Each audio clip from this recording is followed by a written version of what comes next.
So this sushi bake was a long time coming, so let's get into it. First, you want to get you some sushi rice. It's short grain Japanese or basmati rice. You want to rinse it until the water's clear.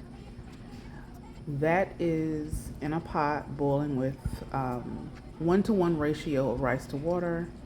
I am making a sauce to put in the cooked rice once it's done. That is a fourth a cup of rice vinegar, a tablespoon of sugar, and a fourth a teaspoon of salt. So after your rice is done, you want to fluff it and then pour that clear rice vinegar, sugar, salt mixture on it.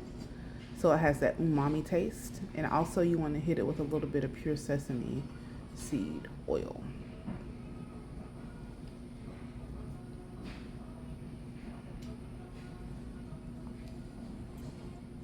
This is easier to do when it's hot, in my opinion, versus when it's cooled and congealed and rice kind of packs together just like pasta. So I would go ahead and mix it as soon as the rice is done cooking.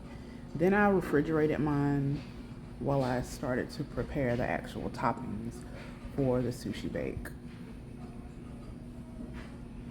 Mixing, make sure you get that spread out very well. You don't want any bland rice, right? And then we're gonna do a taste test. This rice was good, like I could have eaten it by itself, to be honest. That's my it's good dance. All right, so I have some sashimi tuna that I got from Fresh Market as well, and some imitation crab. But I'm adding actual real lump crab as well. So you want to cut that up into nice diced pieces. You also want to make sure you have Kewpie mayo.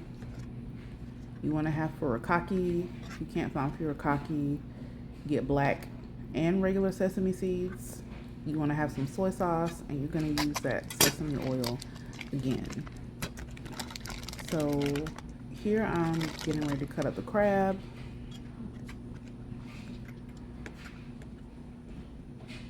You can shred this if you don't want cubes. I just stuck with cubes because that's just what's easier to maneuver for me. And quite honestly, my knife is kind of dull. That's somebody wants to get me a birthday gift, send me a knife set. It's time. So I put in the crab and the tuna in its container to put aside for later, because we're gonna assemble this thing once we have everything chopped. After putting this up and out of the way, you want to go ahead and set your oven to 400 degrees. Now I have for my toppings jalapeno, avocado, and cucumber. Again, you can put whatever you want in your sushi bake. I like hot stuff, even though sometimes it tears my stomach to pieces. I just take an antacid because that's how I'm living, on the edge, in middle age. Put your jalapenos to the side. Avocados. The great thing that I do like about Fresh Market and both Whole Foods, which is where I try to go to get my produce, is they'll have already ripe avocados out, so I don't have to do the guessing game of is this ready to be cut up or not.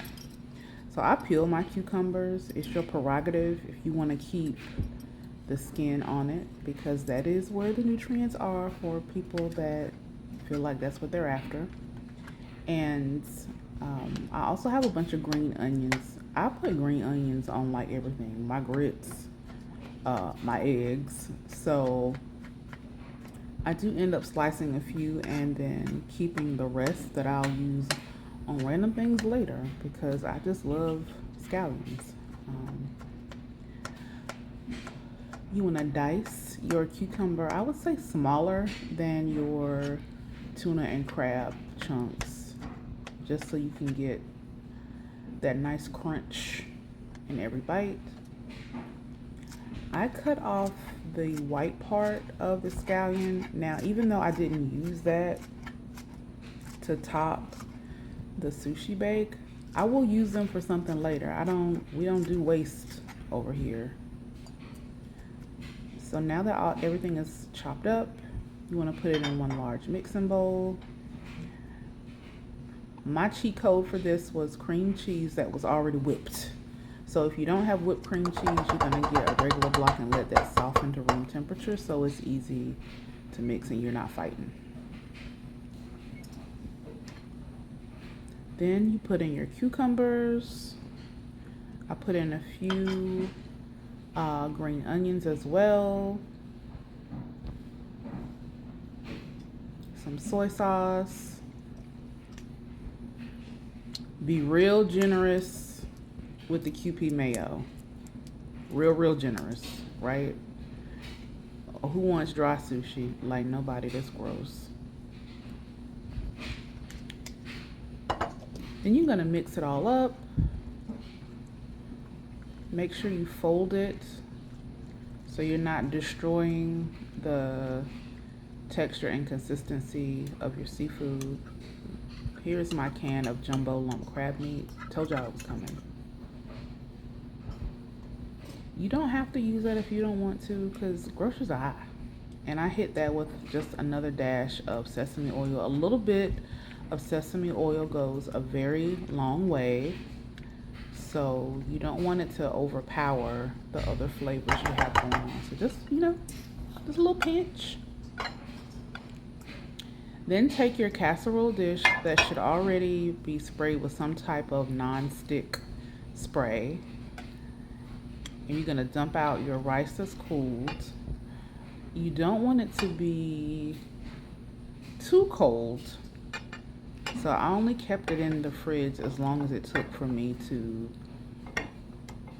dice my topping ingredients. And it was still malleable, because what you want to do is make sure you have a nice solid foundation and that it's still malleable enough for you to just press down with your hands like you see me doing here. Now, some people, I've seen versions of this where people actually, at this point, add their furikake seasoning on top and then add sheets of nori seaweed. You can do that if you choose to. I chose not to. But I'm sure it's just as delicious. I mean, do your thing. Do whatever you feels right for you. Then I dump out that mixture on top. What happened here is that I realized I forgot to put my furikake seasoning on it. So I was like, wait, hold up, you're doing too much. Pause, go backwards. So you want to make sure you have that sesame seed seasoning and seaweed on top, or it's just, your rice is not going to have the flavor that you want. So now that I've gone back and added that, add your topping on top. You want to make sure you get every corner and spread that baby out. Every drop, every crumb is what we're trying to do. Get that out of the way. I am a clean up as I go person, so as soon as this gets in the oven, I go into dishes mode.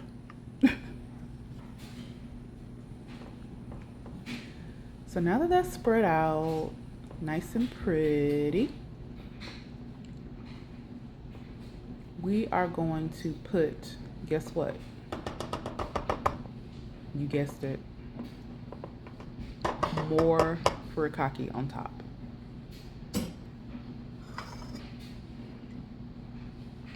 Along with your cucumbers. Cucumbers are one of my favorite things. I've seen a lot of cucumber content in the past few weeks. I might jump on their trend. I don't know. We'll see how it goes. I also have some sriracha mayo that we're gonna put on top and bake that baby with. It's not done. It will make another appearance because it's never too much sriracha. I'm gonna put that in the oven for about 20 minutes. And while that's baking, I'm gonna go ahead and cut up my avocado slices.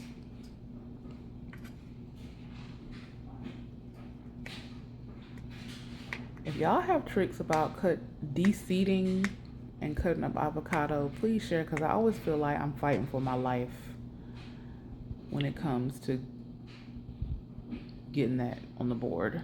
So this is what it looks like done. Garnish with the avocado and jalapeno and more sriracha mayo. Here we're about to do a taste test. I have sheets that I cut into 4s. And I just cut a little square from it and put it on top of my seaweed.